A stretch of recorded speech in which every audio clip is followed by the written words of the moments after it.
Okay, everyone, we're going to get started. Welcome to you. Thank you for joining.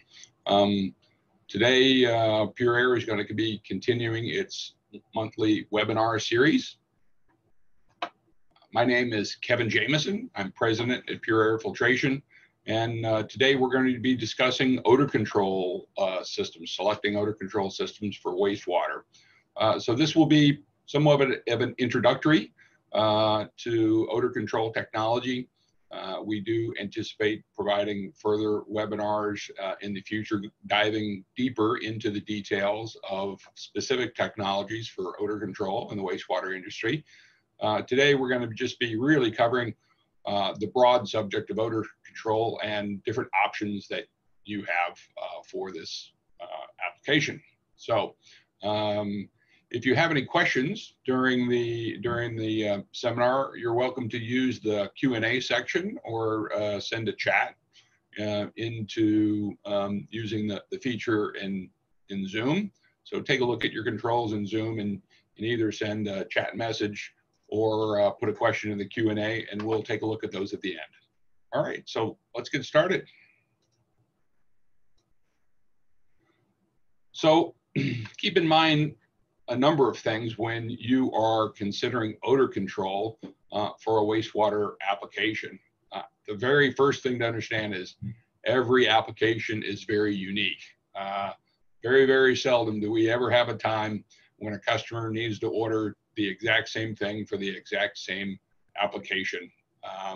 Typically, airflows are different, odor levels are different, type of levels are different. All sorts of different footprint requirements and such. So we find ourselves working with a great deal of options and selections when it comes to odor control. Also, I want to stress to you that total odor control needs to be looked at so for all odors, not just hydrogen sulfide. So for the odor control industry, certainly hydrogen sulfide is the primary odor that we're concerned about, but it's not the only one. And I can tell you, it's probably not one of the worst smelling ones as well. It's the most common odor, but there are lots of other odors that have really terrible smells at very low levels. So it's very important that the technology that you look at doesn't just concentrate on hydrogen sulfide. It might focus on hydrogen sulfide, but it shouldn't ignore the other odors that are involved in wastewater odor control. Also, allow for some flexibility in your design. Yes, having some engineering factor in there is very important, but just know that when it comes to new constructions, it's of course impossible to know exactly what the site conditions are going to be like. Really, to know exactly what odors and at what levels is not going to be very easy. So try to allow some flexibility in your selection and your design of the odor control system. Also, know that changes can occur on down the road. Just because a lift station has certain odor signature at one time doesn't mean that in the future it might change as more and more sources are applied or sources change in the wastewater stream.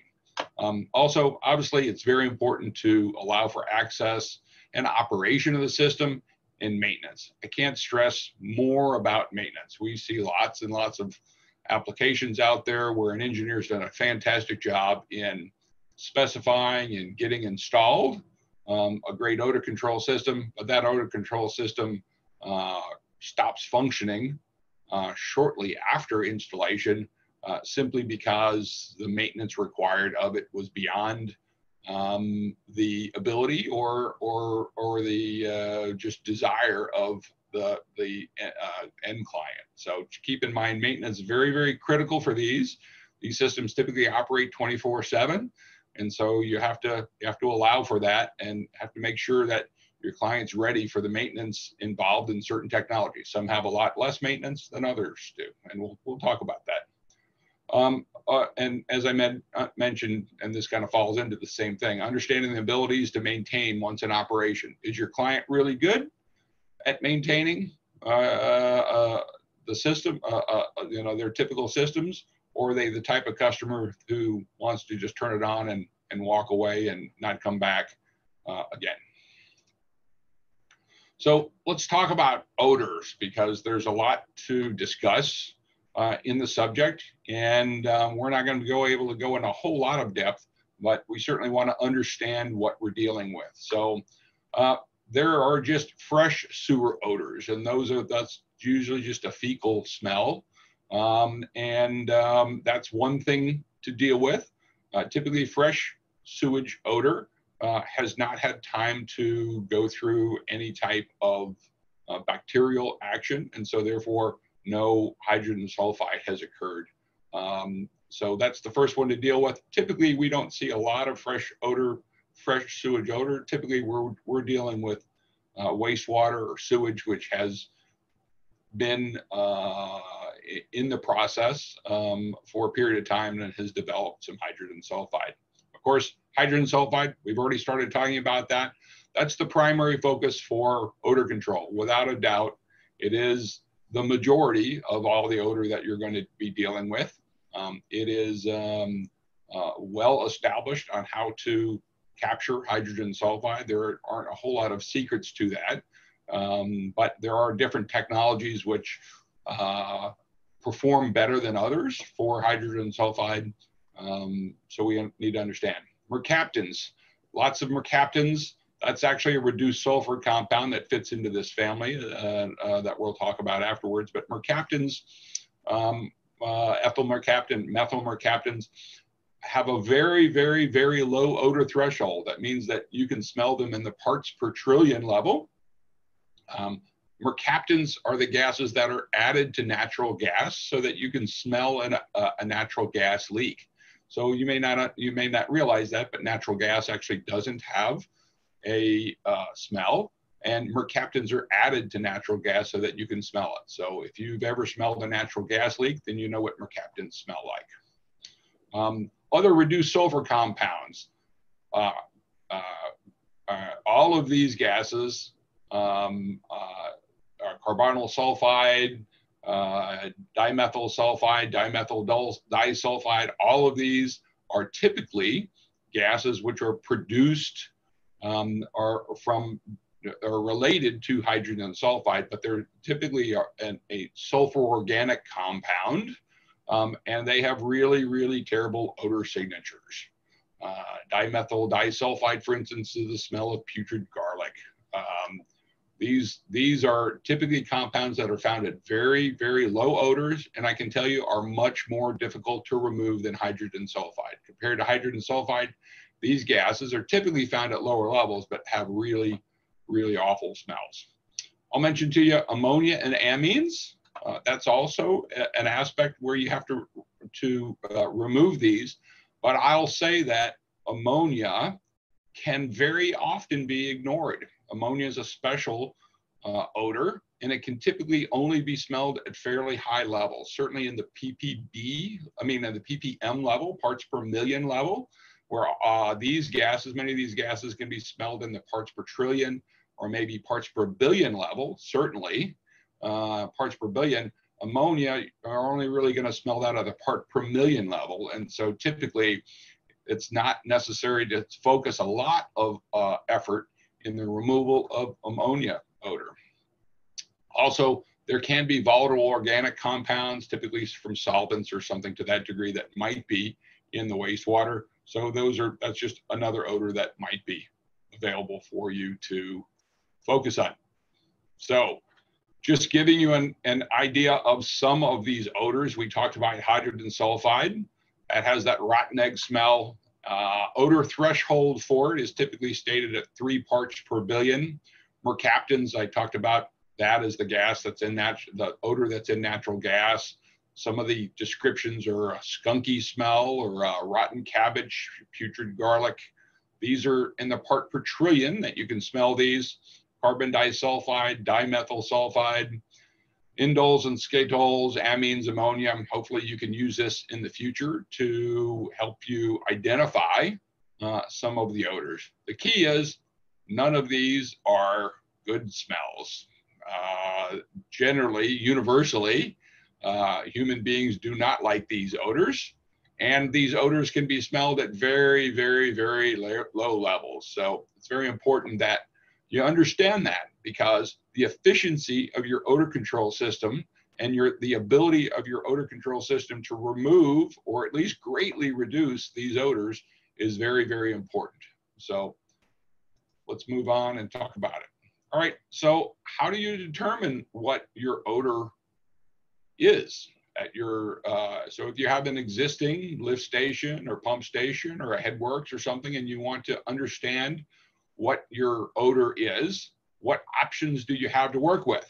Well, fortunately, there are some readily available and reasonably affordable devices for checking at least hydrogen sulfide. When it comes to the other gases, it gets a lot more complicated. But for hydrogen sulfide, there are a couple devices out. The Odolog has an excellent reputation for a long period of time. This is a device which is about the size of a soft drink can. And it's a very simple operation, one touch on, one touch off. And this can be lowered down into a station, maybe a lift station or pump station. It can be lowered down to just above the water line. And it will record over time your hydrogen sulfide level. So this is really a stalwart of the odor control industry, the Odolog. I'll mention to you, though, that the company that builds Odolog has not really worked on keeping this technology up to date. It's kind of been held back, maybe for the same in a decade. There's a new device which is very, very similar to it called the AcruLog. And the AcruLog is very similar to it, but has some very, very nice features. And it certainly has a much better user interface and the ability to download the data as well. This is a Bluetooth device. It also has a cellular connection, so that if you wanted to monitor it live, you can do that as well. It's an optional cellular connection I'll mention. So I'll certainly give a good plug for this AcruLog company. These have really just been out for a few years, and it's really a fantastic device. So when monitoring hydrogen sulfide, these are good devices.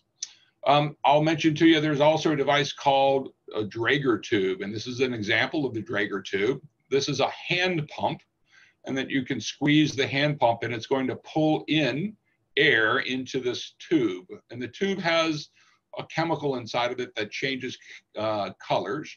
You can select what gas that you want to test for. So you can test for hydrogen sulfide or mercaptans or something.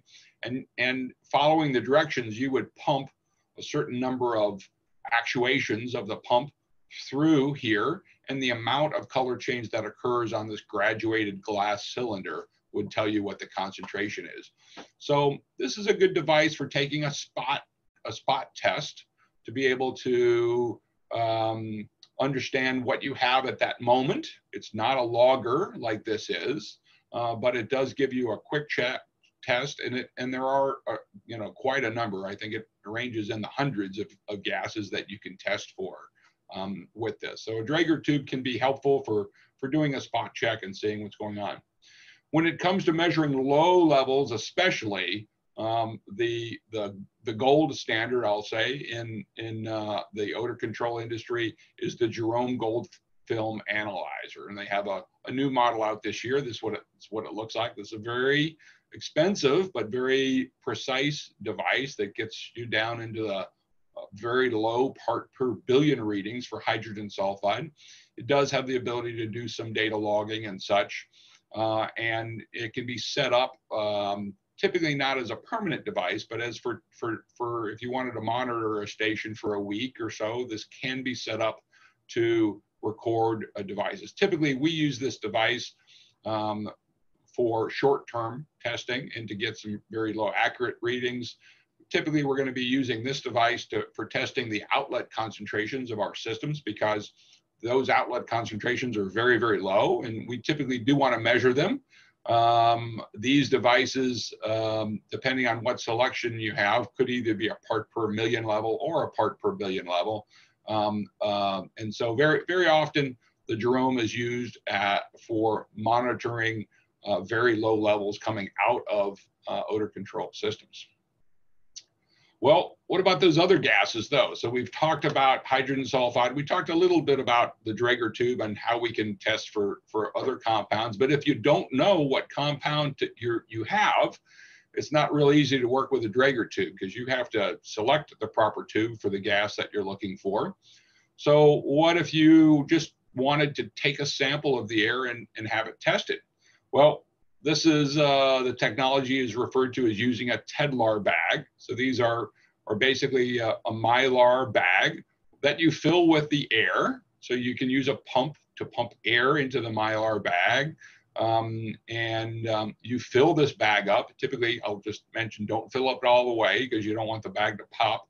But fill the bag, and it actually gets shipped to a laboratory, and where they will do a spectral analysis, and then they can identify the odors that are in there. So there are some ISO standards out there, and there are some laboratories that specifically work in this area. You typically want to let them know, for instance, that you want to look for reduced sulfur compounds, and they'll focus on reduced sulfur compounds or volatile organics or anything to that degree. You have to be very careful because you have to get this bag of air to the laboratory very quickly, typically about 24 hours. So you have to do a lot of planning ahead of time to make sure that you are able to overnight this bag of air to a laboratory, and that they'll be ready for it when they receive it and they can do the test. So there's a lot of work involved with that. It is not a simple process to get that done, but this is a really good case, a really good technology for being able to know exactly what your odor situation is. You can also work with odor panels. So interestingly, this would use a similar bag of air, typically a bigger bag of air. And this big bag of air is brought to a special device. And there's actually a panel of people with trained noses who will actually inject some of this air into the device. The device will dilute the air, and the panelists will adjust the dilution of the air until they can no longer smell the gas which is being brought out of the bag. So that dilution is referred to the dilutions to threshold measurement, or odor units. So a measurement of 100 odor units would mean that you had to dilute the odor by 100 times in order for the odor to disappear. So that's a very common term that you might hear in the odor control industry is odor units or dilutions to threshold. And that just means basically how much does that air have to be, the odorous air, how much does it have to be diluted until the odor goes away? And this panel can also give you some general descriptions of the odor as well to help you out with it. They won't be able to tell you exactly what the gas is, but they can give you some general indication. Well, the last instrument I'll mention to you is just the good old nose as well. All right. So the good old human nose is very, very sensitive. In fact, sometimes more sensitive than these devices. The problem with the human nose is that everybody's nose is different. Some people's noses are very, very sensitive. Some people's noses are actually not very sensitive at all. Even though I work for an odor control company, I don't have a very sensitive nose. And so you have to keep that in mind. But the human nose is a very good instrument to let you know if there are improvements in odor. I'll just caution to you that there is something special in regard to hydrogen sulfide, that hydrogen sulfide, while it can be smelled at very low levels, when hydrogen sulfide gets to high levels, actually towards dangerous levels, the smell actually goes away. It overwhelms your nose, and your nose basically just shuts down and doesn't record the smell of hydrogen sulfide. So I'll just note that for you when you're doing your work. If you run into a situation where hydrogen sulfide odor disappears on you, note that it might not be that the odor, that the hydrogen sulfide is gone. It just might be that the level is so high that you can't smell it. And I'll give you the warning that if it is that high, then you should probably seek safety, because that could be a hazardous area. So just taking a look at summary of odor characteristics, there are lots of different types of odors, and the level and mix is constantly changing. So you need to understand that and make sure that the system, the technology that you select allows for that. Offensive malodors detection is extremely low in the part per billion and part per trillion level. So these are extremely low levels. And you just need to keep that in mind, because efficiencies for removal efficiencies to get your odor to the part per billion or even part per trillion level are really, really important if you want to have excellent odor control. Different odors need different types of treatment. So the big thing that I'll mention to you here is not every odor can be removed by every technology.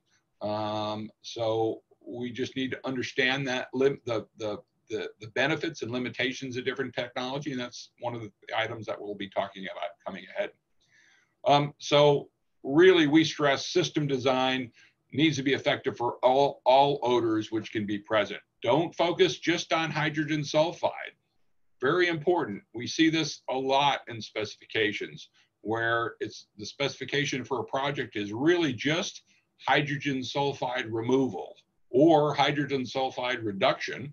And we've seen plenty of cases where the engineer or the client who specified the system got exactly what they specified, and there was still a lot of odor because they specified a system to reduce hydrogen sulfide and didn't want to address the other issues, the other odors that could be present. So we'll just mention that to you. It's really easy to address those items, but a little bit of planning up front is important for that.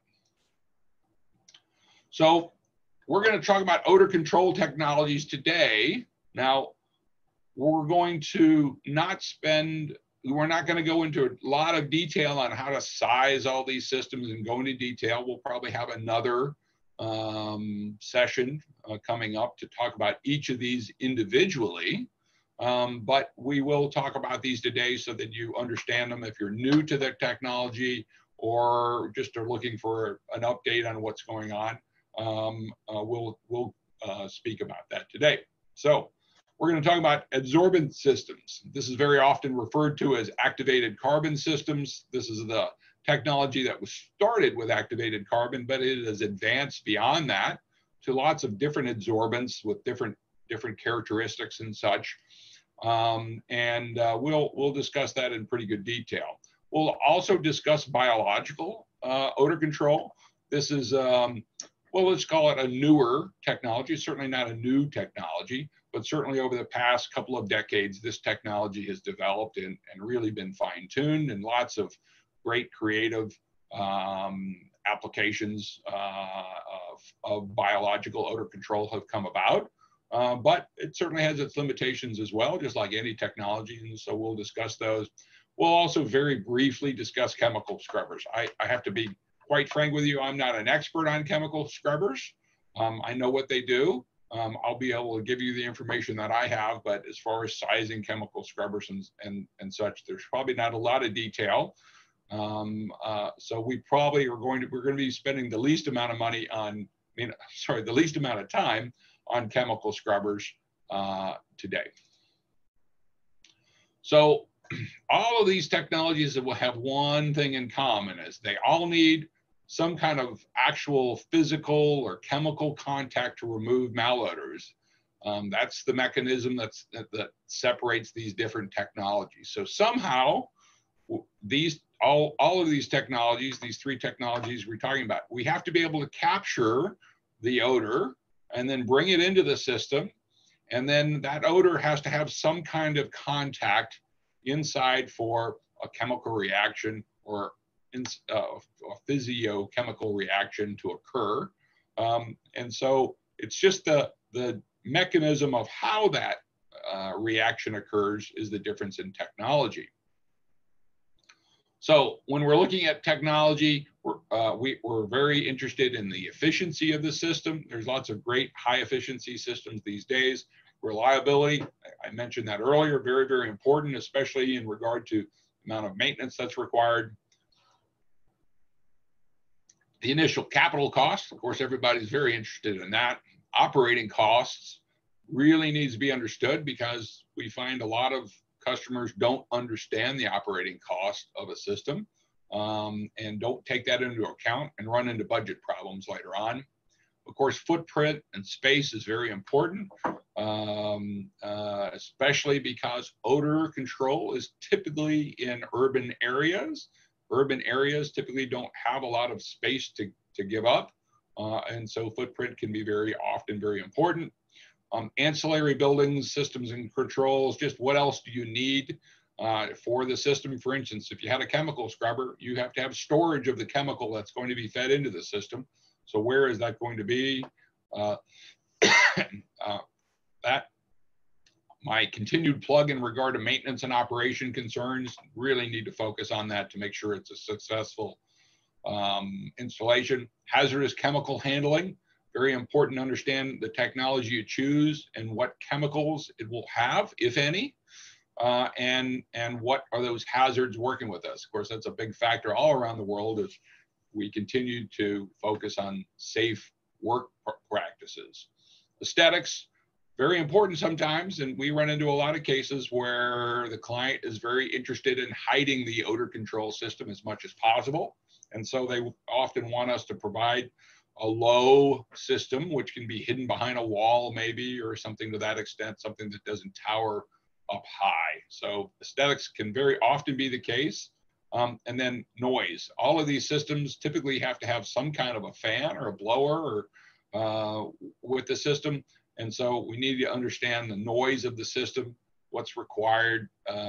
Is if this is going to be certainly there are going to be people in close proximity to it. Are they going to be able to hear the system? And if they can hear it, is it going to bother them as well? I'll put this in. This is a selection chart that I came across. Looks like it got cut. A little message got cut down here, but this is a selection chart talking about at various hydrogen sulfide levels. Now this is just for hydrogen sulfide, and at different airflows in both metric and imperial terms. These are some suggestions to take a look at for odor control technology. So typically, when you're dealing with low levels of odors and typically low airflows, activated carbon might work as well as engineered adsorbents. We're going to talk more about engineered adsorbents. When you get into the up to kind of maybe 20 ppm and range of airflows, engineered adsorbents work well. Scavengers are products which can be used in conjunction with engineered adsorbents when you reach into some higher H2S levels.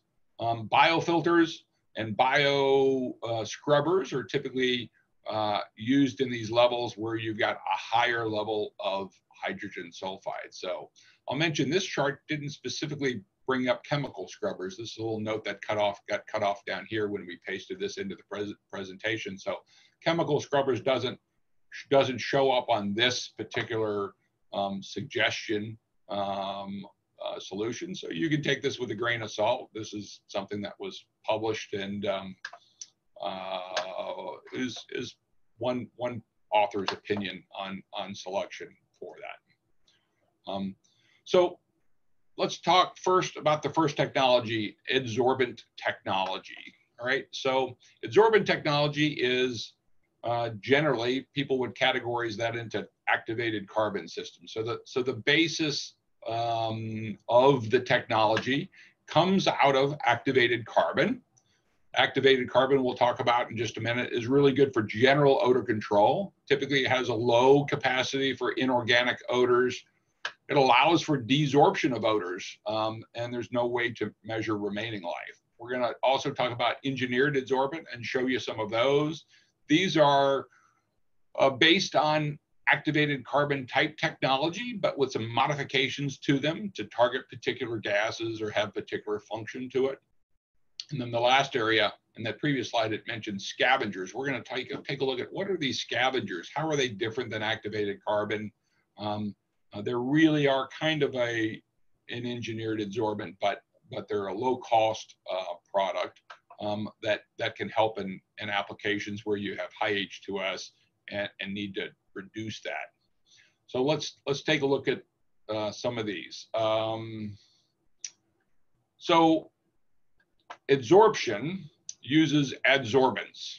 Okay, adsorbents are very, very porous products, and these have these tiny pores that are in the adsorbent are just a little bit larger than the actual molecules that they capture. So adsorbents allow gases to go into them, or they're captured in these little pores there. These molecules of odor find their way into the pores and they're trapped inside, and a weak molecular attraction holds these molecules into the adsorbent. Let's see, I think we've got something coming up about that. So, all right, so adsorption, and remember this is with a D, adsorption. Absorption is slightly different. They're both related, but these are two different words, absorption with a B and adsorption. Adsorption is the process where gases go into something and they're bound to the inside. So activated carbon is really a great adsorbent where gases go into the activated carbon and then they're held in there by a weak molecular bond. So that weak molecular bond is almost like a magnetic bond, let's call it like that. So these particles are kind of like iron filings, and they go into this, which is like a magnet, this activated carbon, and they're in there. But those molecules can come back out. Probably a better analogy is what like we see here is like a sponge. So activated carbon is very much like a sponge. So if you had water on a table and that represented the odor that you wanted to capture, if you put a dry sponge into the water, that water will go up into the activated carbon, right? So that activated carbon absorbs the odor just like a sponge absorbs water. The difficulty with adsorption is a process called desorption. It's just the opposite of adsorption. Just as those gases can go into activated carbon, they can also come back out. So just like you can take a sponge and absorb that water I talked about, you can also squeeze that sponge and the odors come back out, all right? So that's an issue that you have to deal with activated carbon. While odors go in, sometimes the odors can come back out. So you have to be aware of that and make sure you understand it. So a subset of adsorption is called chemisorption. Chemisorption is simply an additional process where the adsorbent has a chemical added to it. This is simulated here in this view. And then when the gases go into the inside, there's actually a chemical reaction that occurs. And that chemical reaction bonds these gases to the inside and actually converts them to a solid. So they can no longer come out. And so chemisorbents are really, really effective in capturing odors and keeping them there and not letting them out. The key is the chemical which is used in the chemisorption process is typically going to be very specific to certain families of odors. And so depending on what chemical you use in your adsorbent, it's typically going to focus on certain capturing of certain types of odors. So no one chemisorbent is going to capture every odor. Activated carbon generally catches most odors, okay? It just doesn't have a very high capacity for many of them. It actually has a high capacity for volatile organic compounds like solvents, but we don't see those type odors very often in the municipal odor control industry. And so that's why activated carbon isn't typically a great product for wastewater odor control, is because it doesn't have a high capacity for the gases that we want to remove, and it allows some of those to escape. So that's chemisorption, just in very brief description. So chemisorption's how we can take products like activated carbon and modify them by adding a chemical to them to permanently capture particular odors. So I'll give you a view here, show you this view of what activated carbon looks like under an atomic microscope. So these very, very tiny pores are they're larger than molecules for sure, but keep in mind that, you know, we're dealing with individual capturing of individual molecules. So molecules will travel, and they will travel down these pores and go into the activated carbon, and they will actually bond and stick to the side of this activated carbon. Because carbon has a strong van der Waals effect, you might recall from your basic chemistry, this van der Waals effect sticks these gases to the walls of the activated carbon, especially if those gases have other carbon molecules. They have a strong bond here. So just to give you an idea of the amount of porosity that is in activated carbon, if you measured the area, the surface area of every one of these pores and in 1 gram of activated carbon, that total surface area would be about 1,100 square meters. That's about the area of a football pitch. All right. So you were talking about 1 gram of activated carbon can have the entire area of a playing field. It's really just an amazing amount of surface area, and that's because of the great porosity of activated carbon. So we use that in the industry to focus on how to capture odors. So adsorption is actually a physical process. I mentioned that somewhat magnetic process where gases go in and they bond to the activated carbon, but they can come right back out. So there's not really a chemical reaction occurring there. It's a physical capturing of odors. Chemisorption is that physical capturing as well as the chemical reaction. Typically, some of the chemicals that we work with are in these options, or in the chemisorption process, are permanganates or caustic, or there are some catalytic products available. We'll talk about that very briefly, that go beyond just chemical reaction, actually have some catalytic properties to them. And just keep in mind that these are generally not reversible. So once the reaction occurs, it's complete and doesn't you don't get a return of the gas that you were capturing. So activated carbon, a little bit more about that. So what is activated carbon? A lot of people hear about this activated carbon. They don't quite understand what it is. Well, very often people will refer to it as charcoal. And generally it is charcoal, but it's gone through an additional step where it has been activated, where all those pores have been opened up. All right. And so when those pores are all opened up, then it allows the gases to go to the inside. So activated carbon is charcoal. It has gone through an activated step. It's typically pure carbon molecules, or let's call it 95%. There's a little bit of impurities in activated carbon, but it's about 95% of the molecule C. It's just pure carbon molecules. Carbon has this high molecular attraction I mentioned to you before. It's really, really great for volatile organic compounds.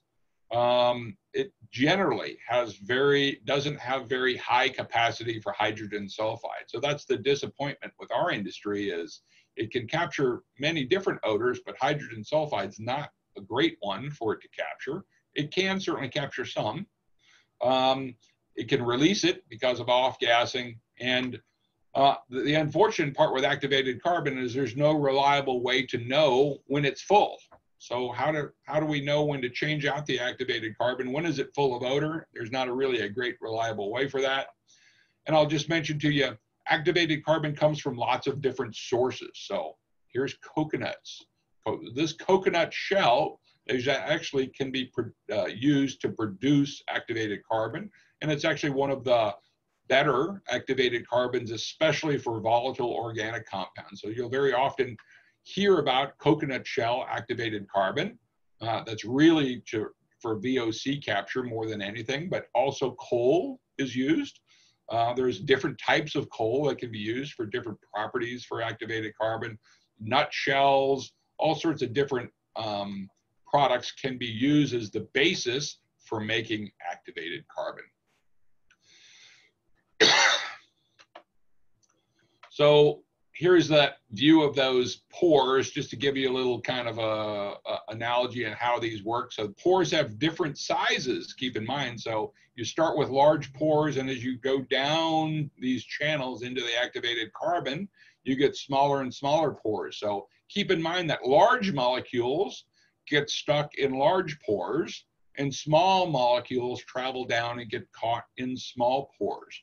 So different types of activated carbon have different amounts of porosities and different sizes of pores as well. So the activating process opens these pores up, but depending on what you started with, you might have larger pores. These are called macropores, and you might have small pores, micropores, okay? Typically, coconut shell activated carbon has a lot of micropores, and that's very, very good for capturing those solvents. Other types of carbons have more macropores. Macropores are best used for the chemisorbents because it allows the chemical to get inside and to bond to the walls inside, and allows room for those gases once the chemical gets into the activated carbon. So keep in mind, different carbons have different properties, and selecting that type of carbon can be important depending on the application you're trying to work with. Coconut shell activated carbon for VOC, volatile organic compound, typically is great because of these micropores. Typically, you want to be looking for macropores when it comes to using products which will be become chemisorbents. All right.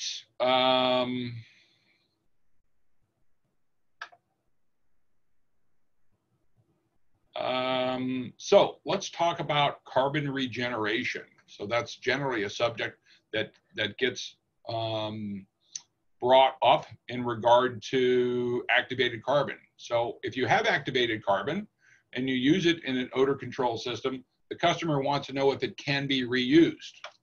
So if it is plain activated carbon without any chemical added to it, the answer typically is yes. But it's typically not practical or effective to do that. It depends on where you're located in the world and what options you have, but there's two types of regeneration we'll discuss. Neither of them are very easy, all right? So the first is kiln desorption regeneration. So this means that you take your plain activated carbon and you return it to a processing site. This processing site takes used activated carbon and it runs it through a kiln and heats it up to drive off the absorbed gases that were in there. So I mentioned to you that activated carbon can desorb gases, and this is an intentional attempt to take all of those gases out by raising the heat in the activated carbon so high that all those gases, all those molecules become so active that they leave the activated carbon. And then you return that activated carbon to use. Well, the issue there is that not all gases will be removed in the kiln. Certainly a great deal will. Maybe 90%, 80 to 90% will typically be removed. But this activated carbon, typically after it's regenerated, is considered less effective than the original activated carbon. So if you're going to be working with regenerated activated carbon, you have to expect that its performance will be less than what's referred to as virgin activated carbon. Virgin activated carbon means that it has not gone through a regeneration step yet. So that is one way that you can. So if a customer uses a great deal of activated carbon and they are in close proximity to a reactivation kiln, then this can work out, all right? But I can tell you very often, economically, it just works better for the customer to dispose of the old activated carbon, possibly use it in a furnace and burn it to generate electricity or heat, and then to use new activated carbon. So regeneration of activated carbon just depends on where in the world you are, but typically regeneration of activated carbon is not real common. there has been in the past a product which has been offered, which allows for in situ water regeneration. All right, so this is a special carbon. And generally, the way that this works is that the activated carbon that is in a carbon reaction vessel will be filled with water. This vessel will be filled with water, and the hydrogen sulfide that was captured by the activated carbon will be converted to sulfuric acid, and then that water can be drained out of the system, and the sulfuric acid will be drained down into the sewer to be treated. All right, typically, this is how it works in the laboratory, and in the laboratory it works really, really well. In real life, though, what ends up happening is this activated carbon captures more than just hydrogen sulfide. We're talking about all those odors that I was talking about before get caught in there, and those do not wash out during this washing process. Now, also keep in mind that you have to repeatedly wash this carbon. It certainly doesn't just take one soaking and draining for the hydrogen sulfide to turn in sulfuric acid and wash out. And so the issue is typically, first, you've got a lot of water consumption in certain areas of the world. Water is a premium, and certainly using water just to wash activated carbon is not a greatly desired process. The product is typically highly diminished after its regeneration. So typically this product, even though in the laboratory it shows that it can be regenerated repeatedly, in real life, because of those other gases that have been captured, this carbon diminishes its capacity probably by about 20% each time it's washed. So you start off with 100%, you wash it the very first cycle, it's used, then you only get 80% life, and then you wash it again, it reduces another 20% to 60%. And after a while, then you just have to replace it. So these other odors don't wash out. And keep in mind, the system is typically unavailable for days during the regeneration here. So when you're filling the vessel, then you have to let it sit for hours to allow the hydrogen sulfide to convert to sulfuric acid. Then you have to drain it, and then you have to fill it back up, and then you have to drain it, and then until basically there's no more sulfuric acid, which is available. And then and then you can return it back into use. Now, keep in mind, all that activated carbon is soaking wet at that time, and that's going to take days for it to dry out after you blow air through it. So that whole system is basically unavailable for about a week while you're doing it. So very often we see customers who put these systems in place and actually require a backup system to operate while the primary system is regenerating. So generally, this technology is faded from the market. We don't see it very much, but I did want to cover regeneration because people ask about it. It certainly was an interesting technology, but it just didn't pan out like the manufacturers who were promoting it thought it would. So we're going to talk more about beyond activated carbon, chemisorbents. So this is kind of adsorption plus.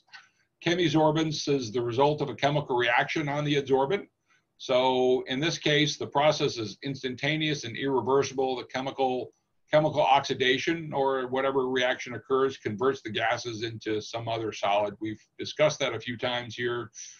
Exhausted media can typically be converted and can be disposed of like any ordinary waste. So while chemisorbents themselves might not be easily disposed of when they're new, typically when they go through their reaction, the reactants of the gases that are captured and the reacting chemical are neutral and can typically be disposed of in most sanitary landfills. Here is an example of some engineered adsorbents. So these chemisorbents you can see here, lots of different colors and shapes and such. So there is two parts to a chemisorbent. There's the substrate, we've talked about activated carbon. Activated carbon is the king of substrates. It has the highest amount of porosity. It's the most versatile substrate, but it certainly has its limitations. Alumina or aluminum oxide is basically a porous ceramic bead. That's really what you're seeing here. This is alumina. Zeolites are similar to aluminas. They have a little different composition, typically some silica rather than just aluminum oxide. And then there are some porous clays that can be used as well too. So engineering adsorbents use these substrates. So that's the basis, that's the porous basis for the adsorbents. And then there are various chemicals that can be used to impregnate onto the substrate to go through that chemisorbent reaction. So caustics like potassium hydroxide and sodium hydroxide. Acids, if you're going to take out ammonia, then you could use acids to react with ammonia or amines. There are various oxidizers. This is one that we'll talk about here in just a second. Permanganates, which are very, very strong oxidizers, are used very heavily in this industry for a good broad range. And then the last is catalysts. Catalysts are really very, very effective for certain odor control, especially hydrogen sulfide. I'll mention that. We'll talk about catalysts coming up for a slide. These are actually pretty amazing products to be able to have some really high capacities for certain odors. So, and actually that's what we're going to talk about here, engineered adsorbents. So this catalyst referring to here uses an activated carbon base, and it actually goes through this reaction where it's taking hydrogen sulfide and it's reacting with oxygen. There's actually requires some water in this formula as a part of the catalytic reaction. It gets returned back to it. It is a catalyst, so you would typically have this delta symbol over the reaction occur. And in the end, you basically get elemental sulfur left over. And then, so this catalytic product takes hydrogen sulfide and turns it into elemental sulfur. And then there's a little bit of water that's generated from it. These engineered adsorbents have a capacity of about up to 66% by weight. Now, we talked about activated carbon being like a sponge before, but this is really like a sponge here, where this activated carbon can actually capture about 66% by weight, or this activated carbon-based engineered adsorbent can capture 66% by weight. So really amazing. Typical capacity for activated carbon would maybe be 10% by weight for a really, really good activated carbon. So this really increases the ability to capture hydrogen sulfide. Now very often we have people ask, well, for a catalytic product like this, why, if it's catalytic, why would it ever have to be replaced? Isn't that the definition of a catalyst? Is that the catalyst is always preserved in the reaction, it's never consumed in the reaction?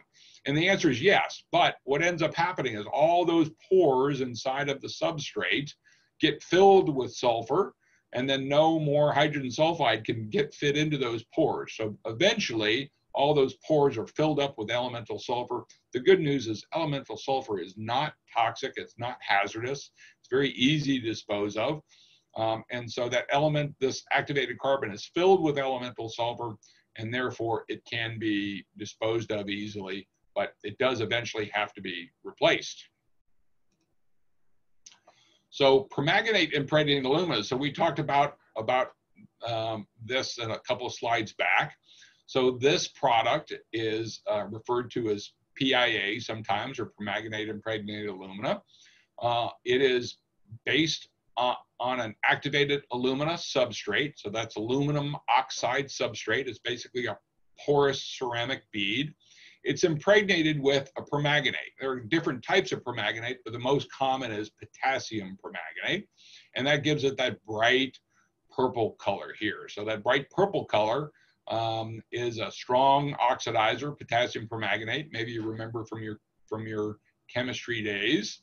And that how does it work? Well, it works on chemisorption and actually oxidation of these gases. So gases go into this adsorbent and they go through an oxidation reaction. So generally, any gas that can be oxidized will be oxidized by permanganate impregnated alumina. So it does have very, very broad acting appeal, especially for inorganics. Hydrogen sulfide is very good for this. Sulfur dioxide, lots of really good hydrogen sulfide, I think I mentioned already. So lots of good, not every gas at all. And this certainly doesn't have the capacity for hydrogen sulfide that a catalytic product does. But keep in mind, the catalytic product is really just focused on hydrogen sulfide, where this is a great broad acting product. So keep that in mind. It's also, one key is it's non-combustible. So keep one factor to keep in mind with activated carbon is made from charcoal. So there is the possibility, though it's fairly remote, of the activated carbon combusting. This product it's made from aluminum, basically, aluminum oxide. So it is not at all combustible. You could put a torch onto this, and it would never burn. The interesting part of this is there's actually a color change that occurs. So you can see a little bit of color here change on these. This is fresh adsorbent media. This is some adsorbent media that's been exposed to a little bit of gas to be removed, and that's actually what will end up happening, is that adsorbent media will turn brown. And so you can actually use this product as a way of knowing whether your adsorbent system has any remaining life or needs to be changed out by taking a sample of this adsorbent media. You can break open one of these pellets and see if there's any purple on the inside. If there is, then you've got adsorbent media life remaining, because those gases go all the way into the inside of these spheres. Keep in mind that you can also blend products as well. So you can see this is a blend of activated carbon and permanganate impregnated alumina. So this is really a great product for kind of overall capture. So the activated carbon captures some gases. The permanganate impregnated alumina captures some gases. Some gases are captured by both of them, but the good news on this is it has a broad range removal of lots of different gases. So if you don't know exactly what odor or what gas you have to remove, selecting a mixed product like this is typically a good option, just to be able to throw something at it to be able to capture it here. So it's very broad acting. It's going to capture 99% of odors and similar gases. It's fire resistant. I should have mentioned to you, this permanganate impregnated alumina, well, maybe I did mention it too, but it is fire resistant. When it's mixed with the activated carbon, the product becomes fire resistant as well. So that's a very interesting property that it has, is that it takes on the fire resistance property of the permanganate impregnated alumina.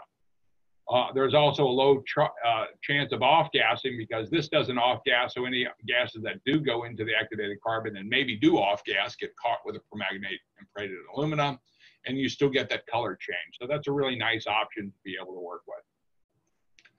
All right, we're going to talk about one of the last areas of adsorbents or chemisorbents is scavengers. So a scavenger, this is a product which is in the scavenger market, and they focus primarily on just one gas, and it's typically hydrogen sulfide, because hydrogen sulfide is a primary gas to remove. These scavengers are not as efficient at removal of hydrogen sulfide. So while that catalytic product that we saw back there a few slides back might be 99.9% removed, might give you 99% removal efficiency, this scavenger product is going to give you a lower efficiency. But the good news about it is that it's a much lower in cost than the catalytic type products.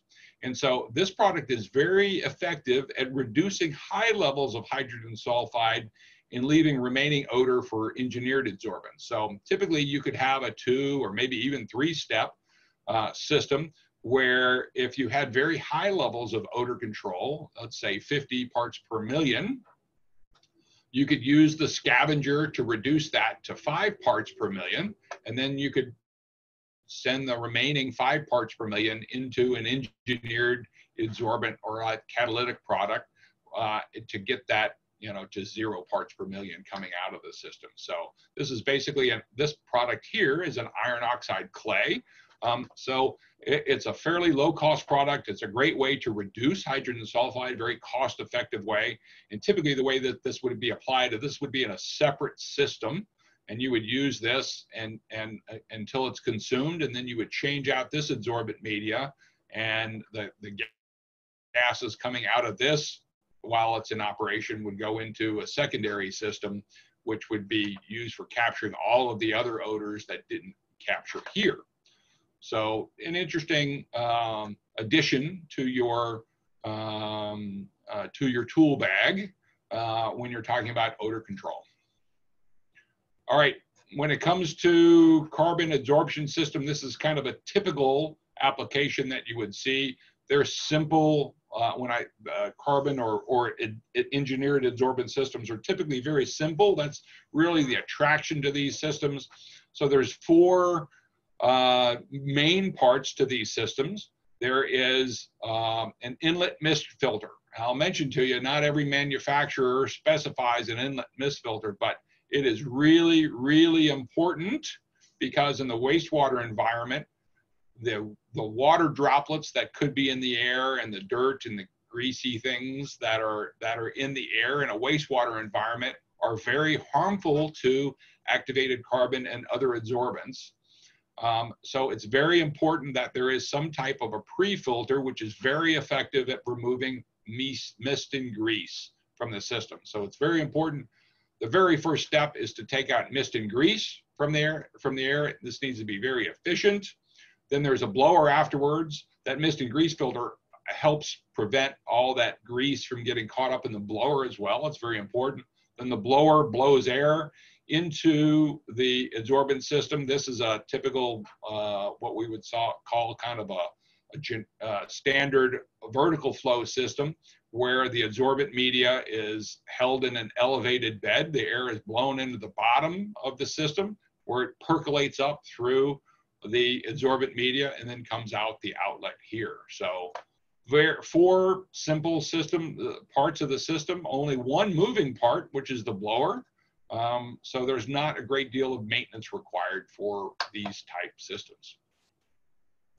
So it can also provide much smaller systems too. That's the nice advantage of adsorbent systems. There's larger systems like this, but you can also have very small systems too. And so if you stood somebody up next to a person might be about this tall, these are to these systems. So the advantage, if you have a very small station to work with, then an adsorbent system is an excellent technology to work with for a low airflow application. So typically very affordable, low airflow applications. Maybe 100 to 1,000 CFM. These are very, very easy to apply. That would be up to about 1,500 CMH. There's also horizontal flow systems. So these systems have a horizontal flow to them. The adsorbent media is held in between perforated screens. Typically, these systems can have multiple beds of adsorbent. So the previous system shown can also have multiple adsorbents, but they would be layered on top of each other. So you might put one adsorbent on the bottom and a second adsorbent on top. The first adsorbent would capture hydrogen sulfide, and the second adsorbent would be for capturing those other odors. In this type of installation, you might put your hydrogen sulfide odor capture adsorbent here, that catalytic product, and then you could put a broad-acting reduced sulfur compound adsorbent in this compartment. And that way you can change them out independently. So if this adsorbent media was consumed before this adsorbent media was, then you could empty just this compartment and replace that part. Inside here is a blower. So that's a horizontal flow system. So I mentioned to you the mist and grease filter. Just want to stress to you here, here's a great view with a mist and grease filter. You can see that these are very, very fine fibered filters. This is 316 stainless steel is typically the material that's used for this, and then some polyfibers. So the stainless steel is used for capturing water droplets, and the fine particle here is used for capturing the grease. And these are permanent and washable. Can't stress enough to you about having a really, really high efficiency mist and grease filter. It really improves the performance of the system, of an engineered adsorbent system. Here's another view of those adsorbent media using multiple adsorbent media beds. So this would be a horizontal flow system. So one adsorbent could be here and a second one here. In this application, you've got one adsorbent. This is probably that catalytic high capacity hydrogen sulfide product. And here's your permanganate impregnated alumina. So this is just a top-down view with the hatch removed of the system so you can see that. Also mentioned to you, in engineered adsorbents, it's possible to use a device to measure the consumption of the adsorbent media as well. So that's referred to as a real-time media bed monitor. This is kind of a dipstick like the oil for your car. So I wanted to point that out to you, that there are ways to be able to monitor your odor control system, your adsorbent system. There are also electronic methods of doing that as well. So this device is very similar to this dipstick type device here that I was mentioning to you, except it has an array of sensors on there and it measures the consumption of the adsorbent media. It uses a PLC to track all that information and to actually predict out when the adsorbent media is going to be used. So this has a predictive nature to it, where it can actually indicate to you that the remaining life of the adsorbent media is, say, 13 months away, and then next month it would tell you it's 12 months away, and that would just constantly adjust depending on the consumption of the adsorbent media. All right, so we've spent a lot of time on adsorbents, so we'll talk about other technologies. Biological systems. Pure Air also provides biological systems. There's a number of companies out there that provide biological systems. And the key here is that I want to try to clarify some terminology in this system, in this technology. So one of the first types of biological odor control system was referred to as a biofilter. All right, and the general description of a biofilter now is that it is using some type of organic mass of some sort to grow bacteria that eats odors. So a system like this is actually using wood bark, and it's blowing air into the bottom section of it, and the air is percolating back up through this wood bark. When you first activate the system, there isn't really much bacteria in the system, and the odor is used as food for the bacteria.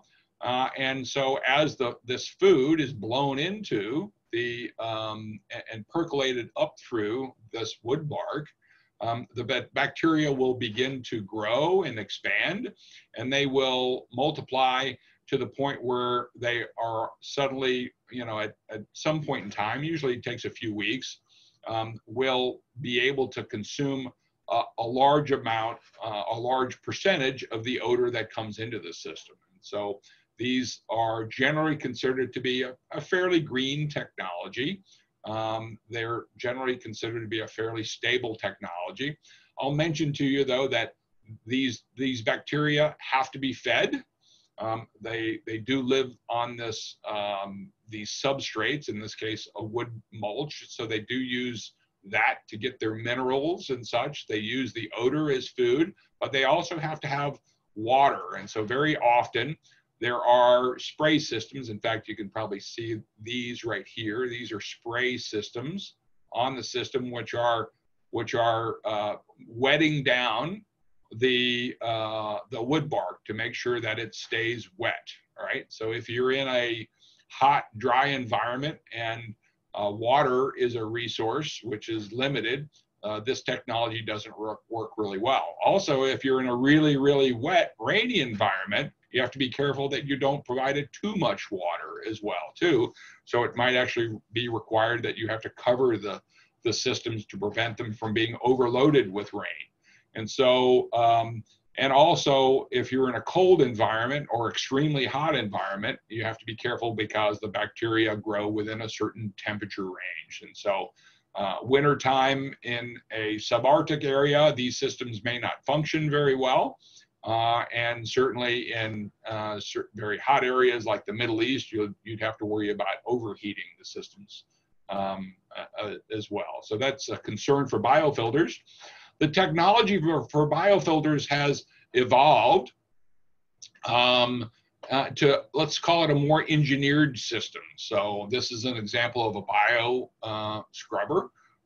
This is a large, typically fiberglass or HDPE vessel, and inside of it has an engineered packing and a recirculation, typically a recirculation loop, which is feeding bacteria which grow onto the packing. So air is brought into the bottom of the system and it's percolated up through an engineered packing where bacteria is growing. And so this is really just a biological reactor.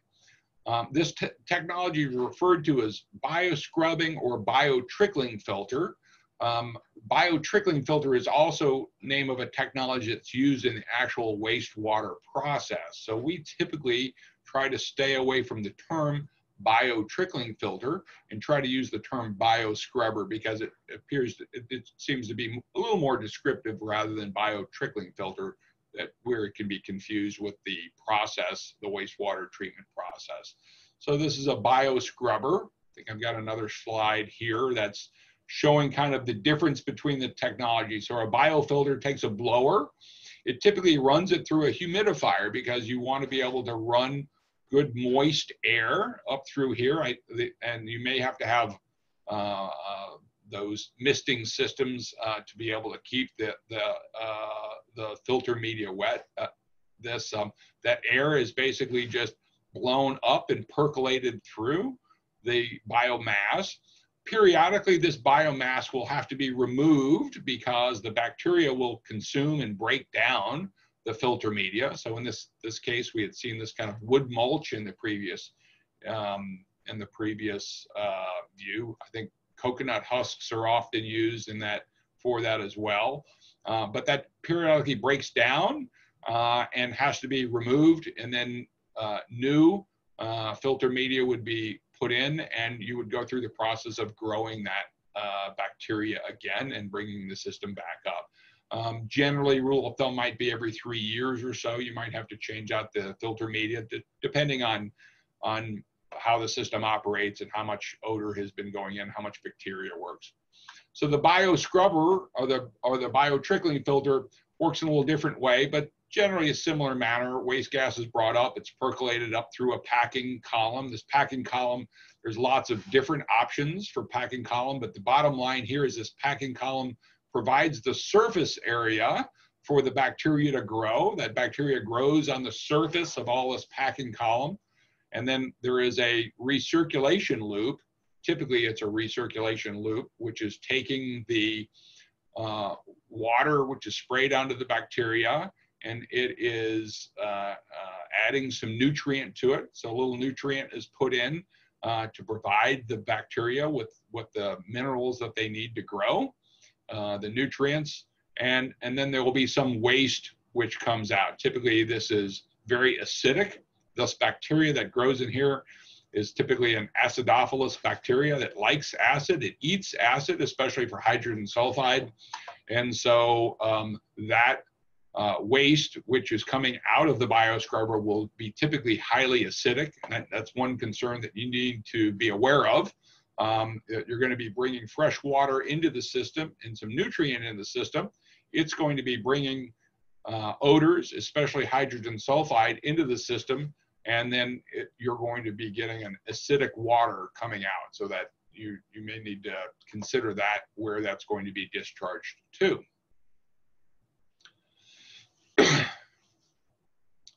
So one of the keys that I want to mention to you in regard to biofilters and bioscrubbers is they're typically good. A biofilter can be very good about removing lots of different types of odors, because in this case, different types of bacteria can grow at different levels within the biomass. So at the very bottom level, you may have an acidophilus bacteria that might capture your hydrogen sulfide, and then farther up where it's not as acidic, you'd have other bacteria that might capture other types of odors here. So generally a biofilter is pretty good.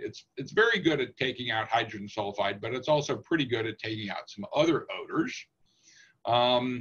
The bioscrubber is typically tailored to focus on removal of one particular odor, and that is typically hydrogen sulfide. So this is typically hydrogen sulfide removal. It's typically used in applications where you have very, very high H2S, typically above 50 parts per million hydrogen sulfide. I want to note to you that this hydrogen sulfide is used as a food for the bacteria.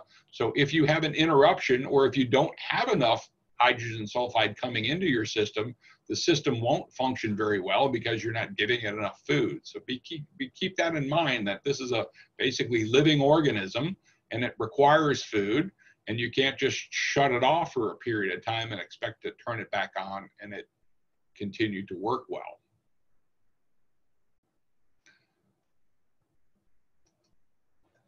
So when we are taking a look at biofilters and bioscrubbers, here's some general attributes of these. So a biofilter it's typically a fairly simple device. It's a box filled with some type of organic mulch and a blower and a humidification system of some way to keep it in there. It's typically low cost to build compared to other technologies. It's typically low in maintenance. There's not a great deal of maintenance required for it, and it provides generally pretty good broad odor removal. It's typically optimal for lower odor levels. So if you have really high hydrogen sulfide levels, a biofilter is not typically going to be a great product for removing high levels of hydrogen sulfide. From a design standpoint, a typical number which is used in the sizing of a biofilter is to allow about 30 seconds of residence time. So that can be quite a bit, and that really increases, it means that for every unit of airflow, you have a fairly large system. So these systems typically take up a lot of area. We see them mainly used in more rural areas and not very heavily in urban areas. Unless it's for a fairly low airflow. So a bioscrubber, or what we refer to as it can be referred to as a biotrickling filter, it's typically hydrogen sulfide focused. It's not easy for these bioscrubbers to handle all odors. There are recirculation systems which are hydrogen sulfide focused. There are some once through systems. That means that you're continuously filling it, spraying water, and that water is drained immediately. Those typically can focus on other odors, but then they have less capacity for hydrogen sulfide. So there's a trade-off there. They're certainly more complex. There's pumps and sensors. You've got to monitor pH and lots of levels to watch out for, and nutrient feed. So it's certainly more of an engineered system. In cold climates, you need to worry about freeze protection. This is going to have lots of water lines and pumps and such. So if you're in a cold area of the world, that's a big issue to deal with. You don't want your biofilter freezing up in the wintertime. It's very well suited for high H2S levels. So these systems are typically seen anywhere from even as low as 20 parts per million of hydrogen sulfide to often 300 parts per million, and sometimes into the thousands of parts per million of hydrogen sulfide. A typical number which is used for residence time when sizing these systems is 15 seconds. Typically don't need more than that. And some technologies, especially if you have really, really high surface areas for your packing inside your system, can be less than 15 seconds, significantly less than 15 seconds. This residence time is going to be heavily dependent on the manufacturer and the surface area they use. And it's also dependent on hydrogen sulfide, the hydrogen sulfide level. If you have a really high hydrogen sulfide level and you want a really high efficiency to remove it, you're going to need more residence time because you're going to need more surface area, more bacterial load inside the system. So that's a bioscrubber, biotrickling filter features and such. So we're just going to throw up a slide about chemical scrubbing. I mentioned to you, we're not going to talk a lot about it, but chemical scrubbing is similar to biological, or actually, I guess I would say the bioscrubber is very similar to chemical scrubbing in that it's a tower with a packing and there's a chemical, typically recirculation going on. But you can see all the features of a chemical scrubber.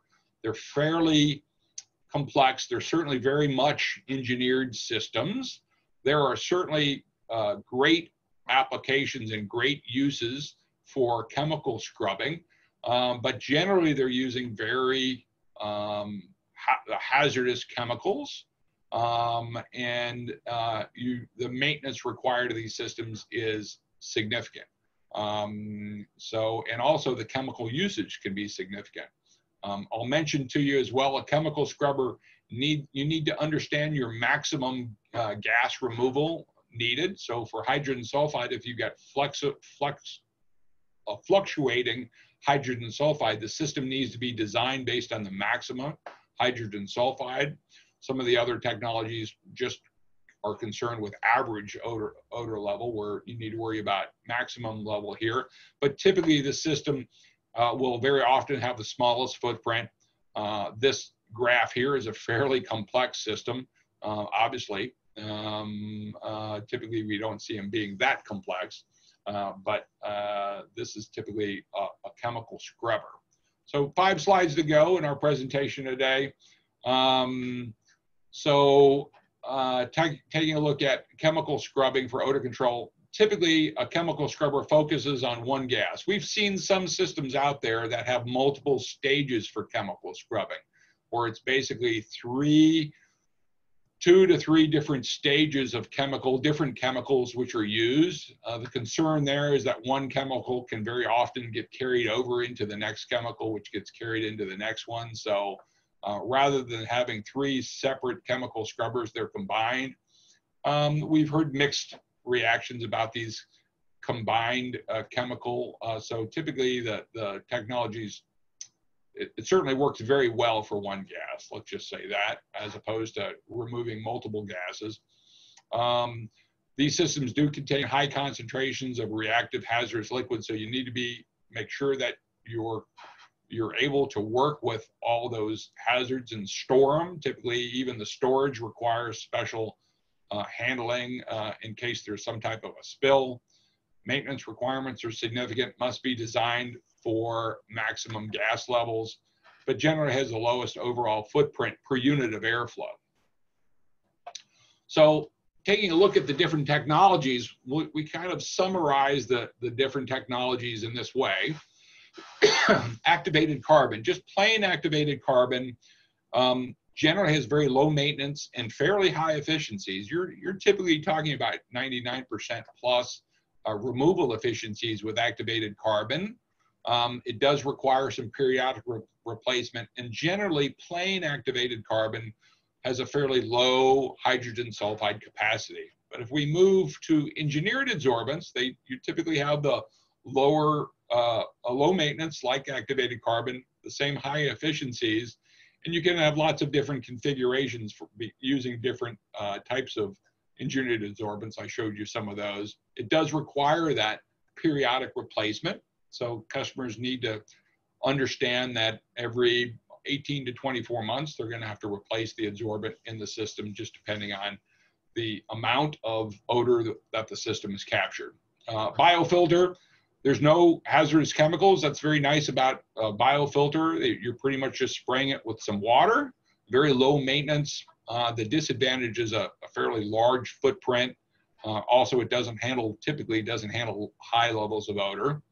A bioscrubber, again, we don't have any hazardous chemicals, except I will mention it's generating a hazardous chemical. So typically the drain water, as mentioned, is very acidic. So you need to be concerned about that hazardous chemical that it's generating.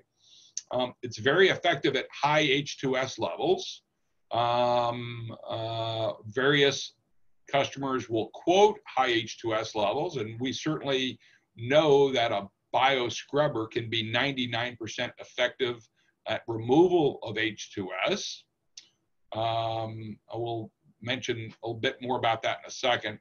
The technology is typically considered to be a green technology, right? Because we're not adding chemicals necessarily to it. We're using bacteria to capture odor. So the perception is that it's a green technology. There is a significant maintenance to these systems. So there are lots of issues that need to be monitored as far as flows and pHs and such. And so it's important to keep up with the maintenance of these systems. They certainly don't have the maintenance required of a chemical scrubber, but it is an engineered system and it does need to be monitored. There is significant water consumption here. So basically the more H2S there is, the more water you're going to have to consume.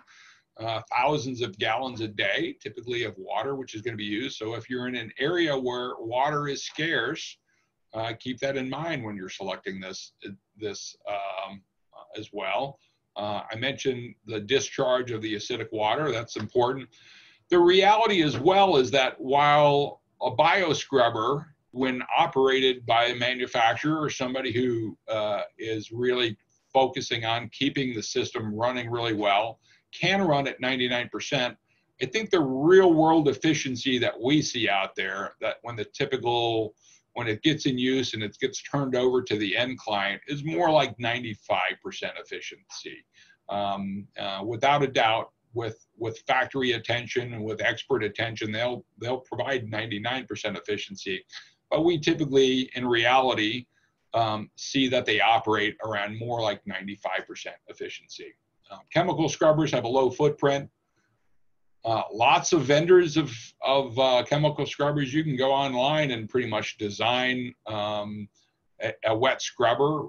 There are some companies that sell the packing inside of these wet scrubbers, and you can use their software to put in your exact chemical and concentration, and they'll tell you exactly the design of the system that you need. So typically these initial costs are fairly low on chemical scrubbers, but there are significant maintenance costs, and of course you're dealing with hazardous chemicals too. So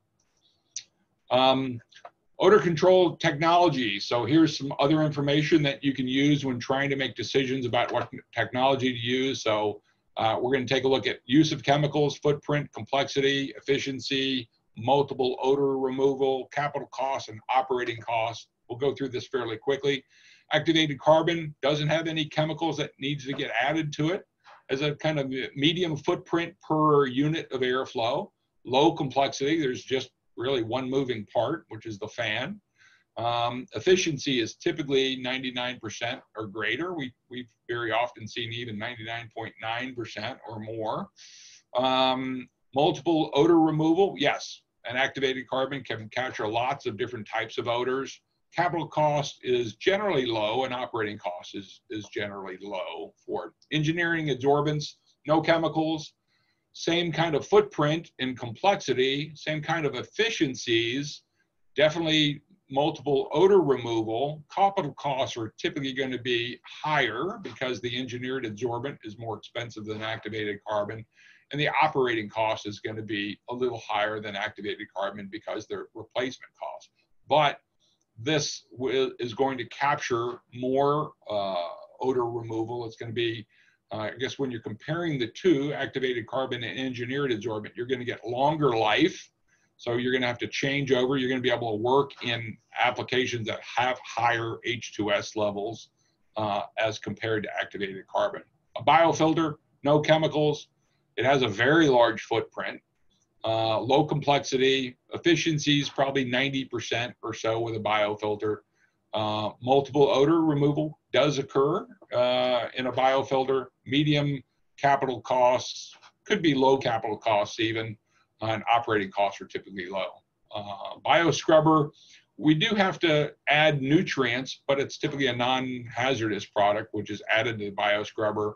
Medium footprint, medium complexity, 95+% efficiency. I think, you know, operating at full speed, it's 90, I mean, you know, with really good attention, it's 99%. But as mentioned, I think in real life, we're seeing, most clients will see 95%. Odor, multiple odor removal, typically not in a bioscrubber. You're typically focusing on hydrogen sulfide. Capital costs are typically very high, but you're using these bioscrubbers for capturing high levels of hydrogen sulfide. And so typically they can be most cost effective, even though the capital cost is high. And the operating cost is typically medium, just depending on what area of the world and how much time that you're using to keep up with the system. Chemical scrubbers, yes. So you've got lots of chemicals, caustics and bleaches and acids, just depending on what odor you're removing. Footprint is generally small, complexity is very high, efficiencies can be very good. Multiple odor removal, typically not. I did mention the multiple stage systems. Those have been mixed success. Capital costs are generally low per unit of airflow, and operating costs are actually can be very high because of all the chemical consumption. So concluding, our total odor control is possible. Selection of technology requires knowledge or assumption. One focus I want to mention to you, but we didn't, because we're comparing different technologies, is considered hybrid technologies. So for instance, we did talk about the scavenger followed by adsorbent, engineered adsorbent. So you can use the scavenger to remove a high percentage of your hydrogen sulfide and then use an engineered adsorbent to capture the remaining odor, or a bioscrubber followed by engineering adsorbent. That's a really great way to capture most of your hydrogen sulfide, but then have an engineered adsorbent system as a backup in case there's an upset with your bioscrubber, and to capture those remaining levels of odors. Because if you have, let's even say 300 parts per million of hydrogen sulfide, if you have 99% removal, you're still gonna have 3 parts per million of hydrogen sulfide. So that engineered adsorbent would be very helpful afterwards to take that 3 parts per million out of the system. So we're going to move into Q&A. I see there's been some questions that have been coming in while I've been talking. I haven't had a chance to look at those, but I'm going to go ahead and back up and take a look at some of these and see what we can, what questions we can add here. So let's see.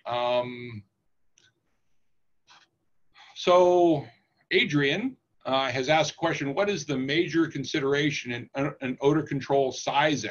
And Adrian, if you wanted to follow up with an email, we can work with you on some details on that. But sizing is basically airflow and hydrogen sulfide level is the two, or let's say your odor level. Typically that's hydrogen sulfide. So those are the two factors that are used in sizing the system. So the higher your airflow and the higher your odor level, that's typically the larger the system that you're going to need. And that's pretty much across the board for all the technologies.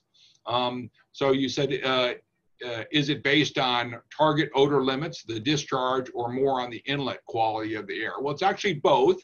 Definitely on the inlet quality, but the sizing typically affects the efficiency on it too. So you have to take a look at your inlet, and then you have to take a look at your desired outlet. If you have really, really low discharge limits, then you're gonna probably gonna have to size your system up in order to have some high efficiencies in the system. You're also going to need to consider the technology you're looking at when sizing it too. So keep in mind, for instance, a bio scrubber or a wet scrubber, you need to really consider what your maximum H2S level is going to be, and you need to design the system to handle that maximum. Whereas in an activated carbon system or a engineered adsorbent system, typically you're focused on average odor level rather than maximum odor level. You also ask, how does the uncertainties in the actual odor generation of a future facility would affect the performance of the odor control system during actual operation? Well, that's a big factor and something that we have to work with clients all the time on, is we always have to make an assumption about what the odor level is going to be. What we typically find is that the assumption is usually much higher than what happens in real life. Okay, so one factor I want to mention to you is, if you have an existing system and somebody goes out there and measures the odor level in an existing, let's call it a lift station, but that lift station doesn't have any ventilation, when you measure that odor level, you're going to get what's kind of the stagnant odor level of the system. So that stagnant odor level is what we refer to as the static odor level. When you turn on an odor control system, it's going to draw odor out, but it's going to draw fresh air into that same space, and it's going to dilute that odor.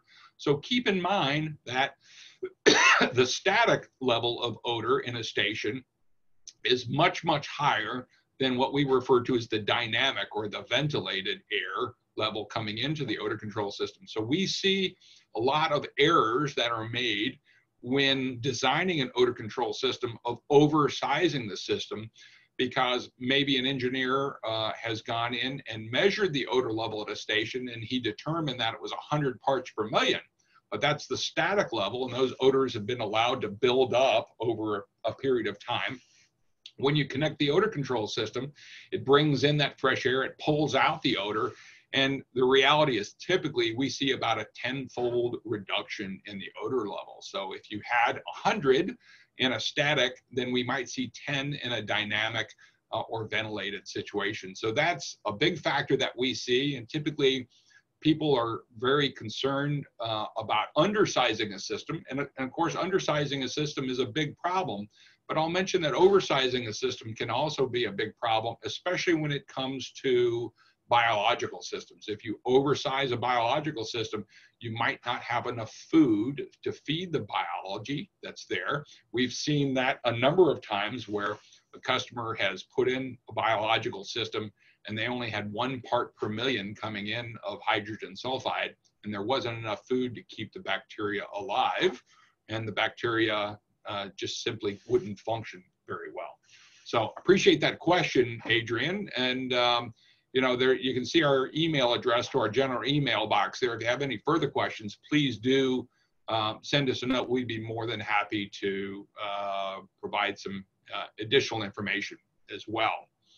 Oh, looks like there's another question from Adrian as well too. Can you share a guide on the proper selection of type of odor control? So we're going to be doing some further webinars on specific sizing for specific technologies, or at least the ones that we're experts in. We'll do that at a future date, but if you have something ongoing now, we'll be more than happy to share that with you. We do have some sizing information that we can send to you, or anyone that's interested in it. We do have some information on sizing that we can send to you. So just send us a note or talk to your local contact for Pure Air, and we'll be happy to send some information to you there.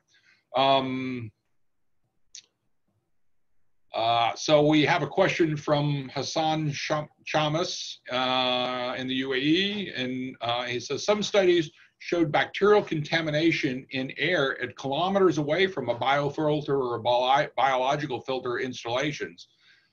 This calls for second stage filtration that can remove bacteria from the exhaust air by particulate filters. Does the Beast have a well particulate filter at the exhaust? So the answer is yes. So our system that we sell is referred to as the Beast. It stands for the Biological Engineered Adsorbent Scrubber Technology. So the Beast actually has a biological system followed by an adsorbent system. We think that's a really great use of the two technologies together in a hybrid system. So you use a biological system which captures the hydrogen sulfide and really reduces that in a very cost-effective manner. Typically, this BEAST solution would be used in applications of 50 or higher ppm of hydrogen sulfide plus other odors. So the BEAST will reduce that 5 ppm to the ppb level, but you still could potentially have some odor level at that point. So it then exhausts the air through a high efficiency filter, and then it filters the air or sends the air in through an adsorbent system, which will typically will have that catalytic adsorbent and the broad range adsorbent removal. And so you're getting very, very, very high efficiencies. The other point to mention, I mentioned this earlier, is that engineered adsorbent system after the biological system is important. If you have an upset in your biological system, if somehow something gets off, a nutrient doesn't get fed properly, or there's some type of other condition which harms the biological mass, then the adsorbent system acts as a temporary boost for capturing those higher levels of odors until the biological system could come back online at full strength. All right. Doesn't look like we have other questions, I don't believe. Let's see if anybody has their hand raised. I don't think so. So if you've got any other questions, throw one at me real quickly. Otherwise, we are going to plan on closing this. I do want to thank all of Pure Air's local representatives, and especially our representative, Amagtech in Jordan and the UAE, for prompting us to provide this webinar, especially on your time zone. It was early in the morning for us here, but I think it's really great for us to be able to do this webinar for all of you in this area of the country. Oh, looks like we do have some new messages. Let's see. Have a question about, would be great if we could expand on the issues of varying odor levels and how this affects biological filters. Would dilution at an inlet by fresh air allow the system to cope better with varying hydrogen sulfide levels? No, I don't think that dilution would necessarily affect that, but I can tell you that varying levels do. There's, lots of different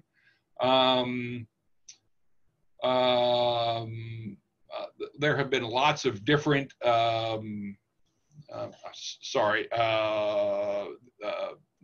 there are lots of different issues with various levels of odor. You've got diurnal issues and you've got seasonal issues, and that definitely affects biological. Just keep this in mind. It's like food. So just like when you're eating food, you can either eat too little or eat too much, and that has a negative effect on you. So hydrogen sulfide on a biological system has the same effect. Of course, the biological system would love it if you were fed a very even amount of food all the time. But if you go through a period of time where you don't have enough food coming, then the biological mass, part of it will die or will be hindered by it. Or if you have too much odor coming through, it will be overwhelmed by it. And so that's certainly another good reason to have an adsorbent system after your biological system, is so that if your biological is overwhelmed, then you'll be able to have an adsorbent system to capture it. So it looks like Sakun had a question that I missed earlier. I appreciate you bringing that up. Let me go back up to the top. I apologize for not seeing your question prior. Let's see. Actually, I don't see your question. Would you mind posting that again for us so that we can ask? The other is I can always turn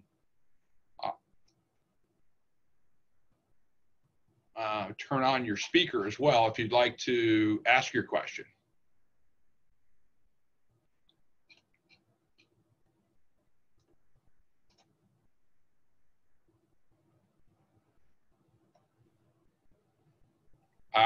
Let's see, Hitesh has asked if we can send the presentation. We are recording the presentation, and we will have that available on a YouTube channel. So once we have that YouTube posted, we're going to send that to you, so you'll be able to watch it on YouTube. Hey, Kevin. Yes. Hi, Sakun. This is Ashlyn. Oh, I'm sorry, Ashlyn. Yes. Can I read you the questions from the Q&A? Yes, thank you very much. I guess I don't have the Q&A up. Please do. Okay, Sakun asks, good to hear about the new device, referring to the Acrolog. How does it compare to the Odolog in terms of price and performance? Yeah, so the price is similar. I think it might even be a little less than the Odolog. Now, yeah, well, I see all the questions now. Thanks for bringing that to my attention. So for the Acrolog, the price is similar. I think the price is, I don't know, it's about $1,800 base price for the unit, I think.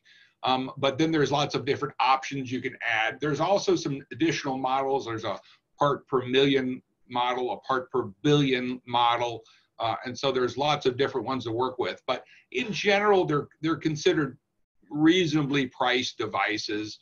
And the nice thing is the options, like the wireless option. Of course, you're going to have to pay more for the wireless option, but that's a really nice, because we've had many times where we'll send a log out to somebody to work with. And we don't get that information until they send it back to us and we download the data. And if they didn't turn the system on properly, or they didn't put it in the right location, it comes back without any data, or without any good data on there. So that wireless feature is nice. Cellular feature is nice to have, so that you can monitor it and know that you're getting good data there as well. So I appreciate that. Another question from Sakun is, how does scavenger media compare with high capacity media, like specifically Midas? So the scavenger media actually has the same capacity in terms of grams per cc. Really good question. It's typically the 0.3 grams per cc of adsorbent media. Now the scavenger media weighs more, and so you're typically going to have a lower capacity by weight. It typically weighs about twice as much because it has all that iron in there. But by volume, it has about the same capacity. But again, it doesn't have the same efficiency.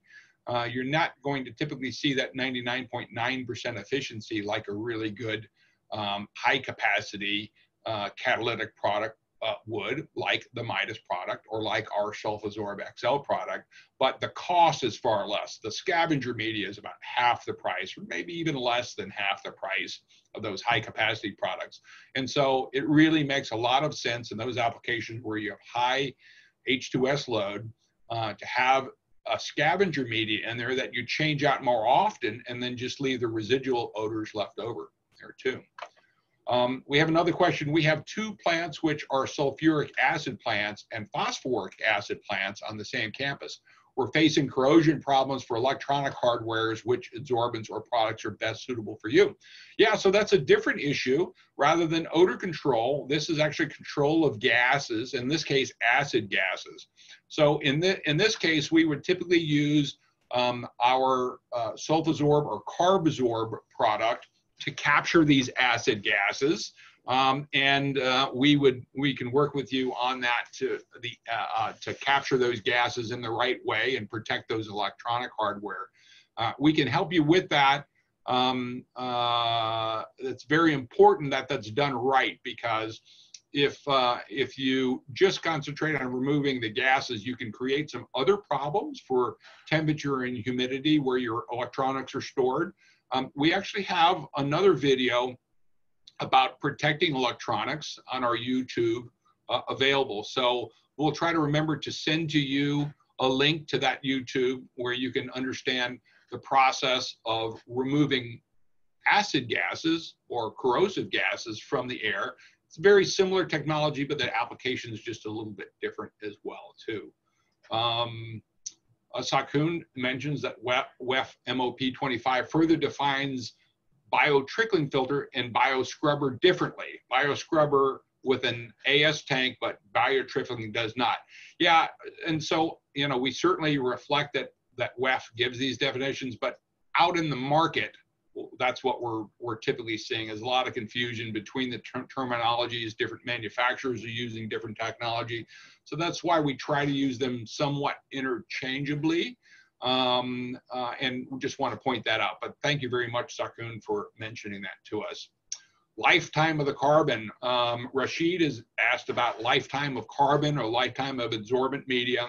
So that can fairly well be calculated. If we can know the level of odor and the airflow, we can actually calculate. Typically what we do is we calculate a total annual load of the odor to be removed. So in hydrogen sulfide, we typically can take our ppm and our airflow, and we can just go through a formula that calculates the total amount of hydrogen sulfide that would be removed in the year if we just focus on hydrogen sulfide. And then based on that, we take a look at the amount of the adsorbent that we have and its capacity. And we take, and based on that, we can take a look at how much capacity it has. So for instance, a catalytic engineered adsorbent that has 67% by weight, if we had 1,000 kilos of that, then it could capture 670 kilos of hydrogen sulfide. If we go through and we calculate that we have 600 kilos of hydrogen sulfide that are going to have to be captured, then we know that the adsorbent media is going to last over just a little over a year or so. If you want to go through that formula, send us a note. We'll be happy to work with you on that. You can send us some numbers. We can send you that formula. It's nothing real secretive about the formula for sure. It's basically just calculating the mass of the amount of odor to be removed. So it's fairly simple to do. Let's see, can you tell us about residence time and air velocity selection? So thanks, Amol, for your question. So yeah, residence time, typically carbon or engineered adsorbent systems, you can typically work very well with less than 3 seconds of residence time. Even less than two seconds of residence time work fairly well inside an adsorbent system. We mentioned the biofilters might need 30 seconds, the bioscrubbers, maybe 15 seconds is a good rule of thumb, even though some technologies allow for having lower residence time in there. I can't tell you about chemical scrubbers. Certainly not a lot of residence time is needed for chemical scrubbers. It would be very low, but that's generally about it. As far as velocities go, I can speak with you.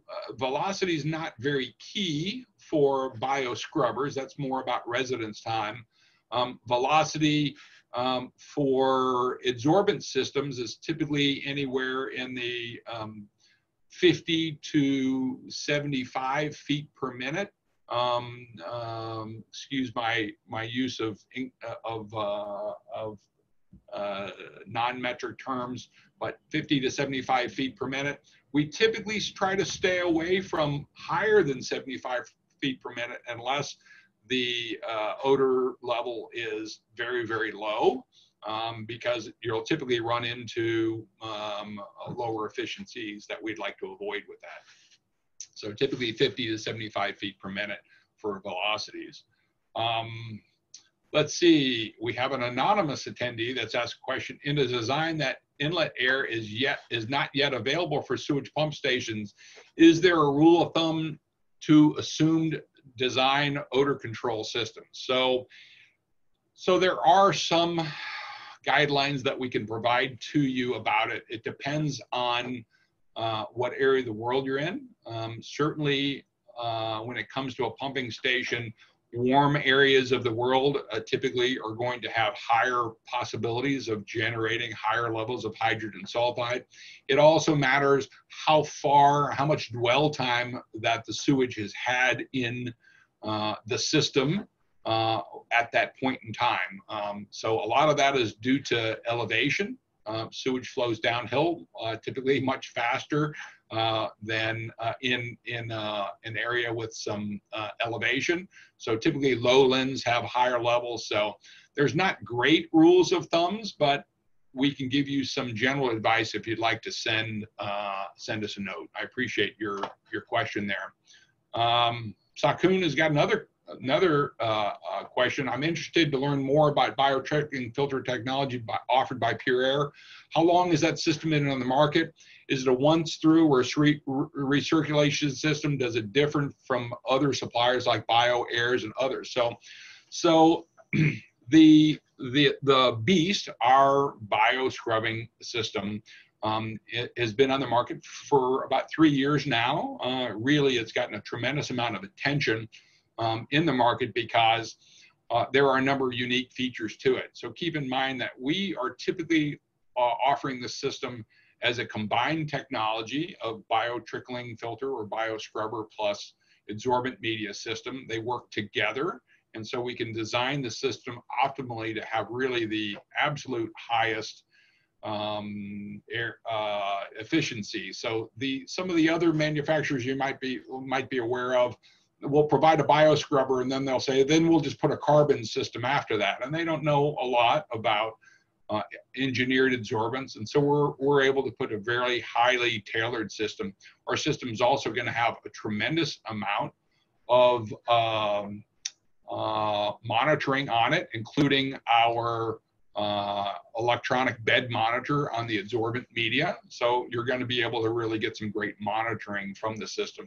We also have an extremely high surface area. We have our Sulfasorb SI glass foam, engineered glass foam, which is used as the basis for our adsorbent media.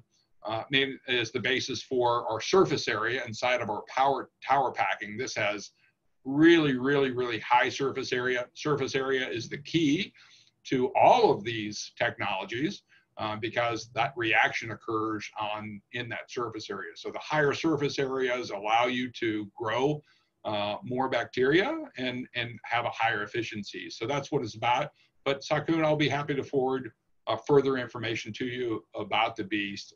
It's a really nice technology, very, very reliable and highly efficient as well.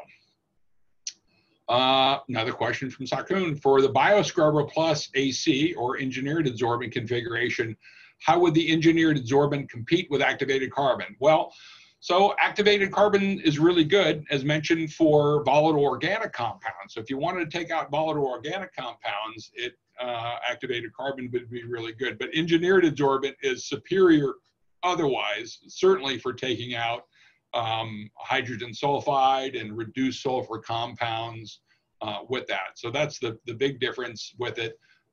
Typically, our configuration for odor control would be high levels of odor would be a bio scrubber, followed by an engineered adsorbent system, which has a two-part adsorbent media bed in it.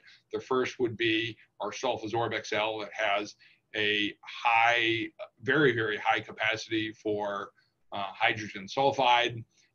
So that takes out basically all of the hydrogen sulfide from the system. And then we would follow it with our CPS 12 blend, which has that permanganate, impregnated alumina, and activated carbon. And that allows for capture of all those remaining odors. So generally, you won't have any odor coming out of the outlet of the system, even though you might have some extreme levels coming into the bioscrubber. We've got a point from Rashid. If you can arrange guidelines on how to conduct proper maintenance for each type and provide troubleshooting for each type, is there any visible operations at site to determine remedial action and results of fault? So this depends on the type of technology, but yeah, we can try to provide some guidance for you in regard to proper maintenance of these different ones. So I appreciate that question. We'll try to follow up with everybody in regard to some of these. Let's see, going back to our chat. Let's see. Sudhir has a question about what would be your recommendation for Pure Air for a station that has average concentration of about 150 ppm H2S. So that's definitely an application for our Beast.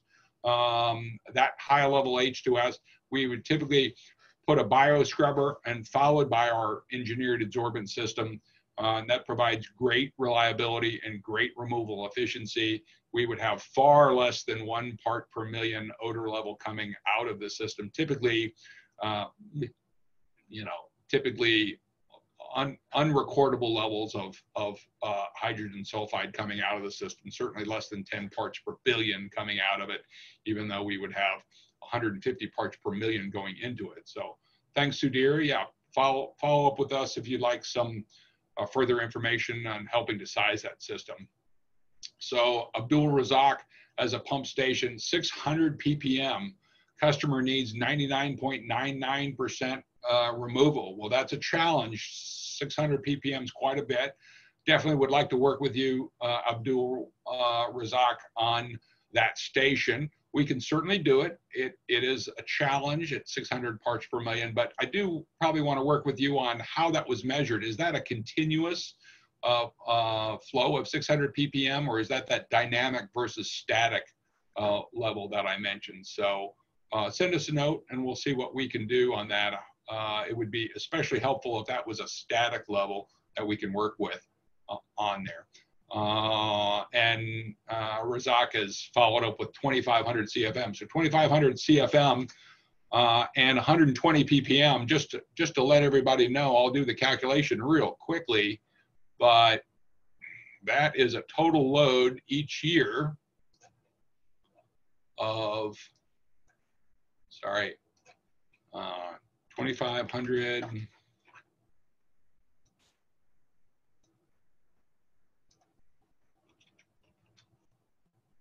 time 2,500 times 600.